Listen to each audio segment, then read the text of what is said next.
আসসালামু আলাইকুম প্রিয় শিক্ষার্থীরা, কেমন আছো তোমরা সবাই? রসায়নের পক্ষ থেকে আমি নাদিম মাহমুদ তোমাদের সবাইকে স্বাগতম। আশা করি তোমরা সবাই ভালো আছো। রসায়নের শর্টকাট সিরিজের নতুন একটা পর্বে তোমাদের সবাইকে স্বাগতম। আজকের ক্লাসে আমরা যে জিনিসটা শিখবো তা হচ্ছে লাসাতিলের নীতি অনুসারে কোনো অবমুখী বিক্রিয়ার সাম্যাবস্থার উপর চাপের প্রভাব আছে কিনা এটা আমরা কিভাবে বুঝবো, অর্থাৎ কোনো একটা অবমুখী বিক্রিয়ার সাম্যাবস্থার উপর চাপের প্রভাব থাকবে কি না এটা আমরা কিভাবে বুঝবো। এই যে আমরা আজকে তোমাদের যে টপিকসটা নিয়ে আসছি, এই টপিকসটা খুবই খুবই গুরুত্বপূর্ণ। সেটা হচ্ছে আমরা যখন এসএসসি হোক বা এইচএসসি হোক দুই বেলার ক্ষেত্রেই আমরা যখন এমসিকিউর উত্তর করতে যাব, এইরকম এমসিকিউ কিন্তু আমাদের সবসময় আসে এবং সামনেও সবসময় থাকবে। তাহলে আমরা আজকে ক্লাসে এই গুরুত্বপূর্ণ একটা এমসিকিউর উত্তর আমরা কিন্তু আজকে ক্লাসে শিখে ফেলবো, ঠিক আছে? তো প্রথমে একটু খেয়াল করে দেখো যে আমরা সাধারণত জানি কোনো অবমুখী বিক্রিয়ার সাম্যাবস্থার উপর চাপের প্রভাব আছে কিনা এটা বোঝার জন্য শর্ত হচ্ছে দুটি। এক নম্বর শর্ত হচ্ছে যে পদার্থগুলো থাকবে ওইগুলোর ভৌত অবস্থা হইতে হবে গ্যাসীয়, ঠিক আছে? তাহলে আমরা যে বিক্রিয়া লিখলাম নাইট্রোজেন এবং হাইড্রোজেন বিক্রিয়া করে তোমার অ্যামোনিয়া উৎপাদন করতেছে, এই ক্ষেত্রে এদের ভৌত অবস্থা কিন্তু গ্যাসীয়। তাহলে এক নম্বর শর্ত কিন্তু সে মানছে। দুই নম্বর শর্ত আসো, দুই নম্বর শর্ত হচ্ছে মূল সংখ্যার পার্থক্য থাকতে হবে, ঠিক আছে? তুমি একটা জিনিস ভালো করে খেয়াল করে দেখো, মূল সংখ্যার পার্থক্য। তাহলে মূল সংখ্যার পার্থক্য আমরা সাধারণত কি জানি? ডেল এন জানি, ঠিক আছে? তো মূল সংখ্যার পার্থক্য, তো মূল সংখ্যার পার্থক্যের ক্ষেত্রে তুমি একটা জিনিস খেয়াল করে দেখো, নাইট্রোজেন আছে 1 মোল, হাইড্রোজেন আছে 3 মোল। তাহলে আমরা এই পাশে পেলাম কয় মোল? 4 মোল, ঠিক আছে? এই পাশে অ্যামোনিয়া কয় মোল উৎপন্ন হয়েছে? 2 মোল। এই ক্ষেত্রে আমরা যদি খেয়াল করে দেখি মূল সংখ্যার পার্থক্যটা বের করতে যাই, তাহলে ডেল এন সমান সূত্র হচ্ছে n2 মাইনাস কত? n1, ঠিক আছে? অর্থাৎ উৎপাদের মূল সংখ্যা বিয়োগ হচ্ছে তোমার কি বিক্রিয়কের মূল সংখ্যা। এই ক্ষেত্রে উৎপাদের মূল সংখ্যা কত আছে? 2, আর বিক্রিয়কের মূল সংখ্যা কত আছে? 4। তাহলে বিয়োগ করলে তুমি পাই -2। তাহলে যেহেতু বিক্রিয়কের মূল সংখ্যা এবং উৎপাদের মূল সংখ্যা তুমি যখন বিয়োগ করছো, তাহলে বিয়োগফল যেহেতু শূন্য হয় নাই, তার মানে আমার পার্থক্য বিদ্যমান, ঠিক আছে? তাহলে শর্ত অনুসারে এক নম্বর শর্ত হচ্ছে তোমার কি যে পদার্থগুলো উপস্থিত থাকবে তাদের ভৌত অবস্থা গ্যাসীয় হইতে হবে। তাহলে এক নম্বর শর্ত মানছে। দুই নম্বর শর্ত হচ্ছে মূল সংখ্যার পার্থক্য বিদ্যমান থাকতে হবে। তাহলে ভালো করে খেয়াল করে দেখো আমাদের মূল সংখ্যার পার্থক্য বিদ্যমান আছে। তাহলে আমরা খুব সহজে বলতে পারি আমাদের যে অ্যামোনিয়া উৎপাদন যে বিক্রিয়াটা দেওয়া আছে, এই বিক্রিয়ার সাম্য অবস্থার উপর চাপের প্রভাব বিদ্যমান থাকবে। আর আমরা স্বাভাবিকভাবে মূল সংখ্যার পার্থক্য বের করার মাধ্যমে আরো একটা জিনিস বের করতে পারি। তোমাকে যদি জিজ্ঞেস করা হয়, মনে করো আমাদের এই ডিএলএসের মানটা দেওয়া নাই, ঠিক আছে? 92 কিলো জুল যে তাপটা দেওয়া আছে, এই তাপ দেওয়া নাই, তখন তোমার যদি জিজ্ঞেস করা হয় বিক্রিয়াটা কি, তাপ উৎপাদী বিক্রিয়া নাকি তাপ হারি বিক্রিয়া, তাহলে আমরা খুব সহজে বলতে পারবো বিক্রিয়াটা তাপ উৎপাদী বিক্রিয়া। কেন? আমরা যদি জানি ডেল এর মান যদি ঋণাত্মক হয়, কোন বিক্রিয়ায় ডেল এর মান যদি তোমার কি হয়? ঋণাত্মক হয়, তাহলে ওই বিক্রিয়াকে আমরা সাধারণত কি বলি? তাপ উৎপাদী বিক্রিয়া বলি। আর তাপ উৎপাদী বিক্রিয়া কাকে বলা হয়? যে সকল রাসায়নিক বিক্রিয়া তাপ উৎপন্ন হয় তাকে আমরা কি বলি? তাপ উৎপাদী বিক্রিয়া বলি, ঠিক আছে?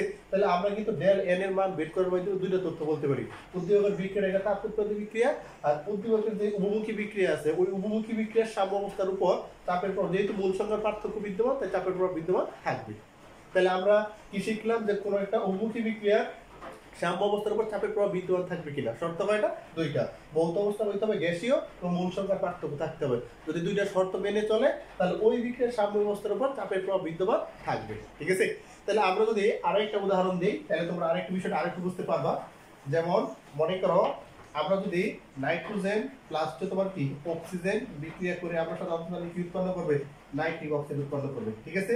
এই ক্ষেত্রে এই পদার্থগুলা ভৌত অবস্থা তোমার কি গ্যাসীয়। এই ক্ষেত্রে ডেল এস এর মান আমরা সবাই জানি প্লাসের কত? 180 কিলো জুল, ঠিক আছে? তাহলে তোমার যদি জিজ্ঞেস করা হয় যে এই বিক্রিয়ার অর্থাৎ এই উপমুখী বিক্রিয়ার সাম্য অবস্থার উপর চাপের প্রভাব আছে কিনা, তাহলে আমরা কিভাবে বের করব? তাহলে প্রথম শর্ত হচ্ছে পদার্থগুলো যেগুলো থাকবে সবার ভৌত অবস্থা কি থাকতে হবে? গ্যাসীয়। তাহলে এক নম্বর শর্ত কিন্তু আমার কারেক্ট, সবগুলোর ভৌত অবস্থা তোমার কি গ্যাসীয়, ঠিক আছে? দুই নম্বর হচ্ছে মূল সংখ্যার পার্থক্য বের করতে হবে। তাহলে আমার একটু মূল সংখ্যার পার্থক্য বের করতে যাই, তাহলে ডেল এন সমান হচ্ছে তোমার n2 মাইনাস কত? n1, অর্থাৎ উৎপাদের মূল সংখ্যা বিয়োগ হচ্ছে তোমার কি বিক্রিয়কের মূল সংখ্যা। এই ক্ষেত্রে নাইট্রোজেন আছে 1 মোল, অক্সিজেন আছে 1 মোল। তাহলে আমি যদি বের করি তাহলে এই ক্ষেত্রে আমার মোট মূল সংখ্যা কত? 2 মোল। এই ক্ষেত্রে আমার নাইট্রিক অক্সাইড উৎপন্ন হয়েছে কয় মোল? 2 মোল। তাহলে এবার উৎপাদের মূল সংখ্যা কত আছে? 2, আর বিক্রিয়কের মূল সংখ্যা কত আছে? 2। যদি আমরা বিয়োগ করি তাহলে দেখব ডেল এর মান কত হইছে? 0। তাহলে আমরা সাধারণত জানি এই ক্ষেত্রে কিন্তু যেহেতু মূল সংখ্যার পার্থক্য বিদ্যমান নেই, তাইলে আমরা স্বাভাবিকভাবে বলতে পারি উক্ত অবমুখী বিক্রিয়ার সাম্য অবস্থার উপর চাপের প্রভাব থাকবে না। তাহলে অবশ্যই মনে রাখবা আমাদের একটা শর্ত মানলেই হবে না, অর্থাৎ এই ক্ষেত্রে ভৌত অবস্থা গ্যাসীয় হলেও আমাদের মূল সংখ্যার পার্থক্য কিন্তু শূন্য। আর মূল সংখ্যার পার্থক্য যদি শূন্য হয় তাহলে এই বিক্রিয়ার ক্ষেত্রে সাম্যাবস্থার উপর চাপের প্রভাব থাকবে না। এবং আমরা এই মূল সংখ্যার পার্থক্য শূন্য বের করার মাধ্যমে আরেকটা তথ্য কিন্তু বলতে পারি। যেমন মনে করো আমার কাছে এটা লেসের মান দেওয়া নাই, ঠিক আছে ভাই, তাপের যে পরিবর্তনটা আছে তাপের পরিবর্তনের মানটা আমার দেওয়া নাই, তাইলে আমরা কি বলবো যে বিক্রিয়া কি তাপ উৎপত্তি নাকি তাপ হারি।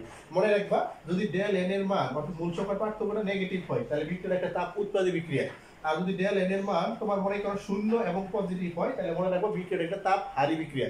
যে সকল রাসায়নিক বিক্রিয়ায় তাপ উৎপন্ন হয় তাকে আমরা বলি তাপ উৎপাদী বিক্রিয়া, আর যে সকল রাসায়নিক বিক্রিয়ায় তাপ তোমার কি শোষিত হয়, ঠিক আছে, তাদেরকে বলা হয় তাপ হারি বা তাপ শোষী বিক্রিয়া। যেহেতু উক্ত বিক্রিয়া ডেল এর মান শূন্য তাহলে আমরা সহজে বলতে পারি বিক্রিয়াটা কি বিক্রিয়া, তাপ হারি বিক্রিয়া। যেহেতু ভৌত অবস্থা গ্যাসীয় হওয়া সত্ত্বেও মূল সংখ্যার পার্থক্য শূন্য, তাই আমরা বলতে পারি উক্ত অবমুখী বিক্রিয়ার সাম্য অবস্থার উপর চাপের প্রভাব থাকবে না। তাহলে আমরা কিন্তু আজকে ক্লাসে খুবই গুরুত্বপূর্ণ দুইটা এমসিকিউ শিখলাম যে কোন অবমুখী বিক্রিয়ার সাম্য অবস্থার উপর চাপের প্রভাব আছে কিনা এটা আমরা কিভাবে বুঝবো, ঠিক আছে। তাহলে আজকের ক্লাসে আমরা যে জিনিসটা শিখলাম এটা আমাদের আশা করি সামনের পরীক্ষায় কাজে লাগবে। এরকম মজার মজার ক্লাস কিন্তু রসায়নগরের পক্ষ থেকে প্রতিনিয়ত আসতে থাকবে। তো সবাই রসায়নগরের সাথে থাকবে, ক্লাসগুলো বেশি বেশি করে শেয়ার করে দিবে, বন্ধুদেরকে এখনই রসায়নগরের সাথে যুক্ত করে দাও। তো আজকের ক্লাস থেকে আমি বিদায় নিচ্ছি, সবাই ভালো থাকবে, সুস্থ থাকবে। আসসালামু আলাইকুম ওয়া রাহমাতুল্লাহি ওয়া বারাকাতুহু।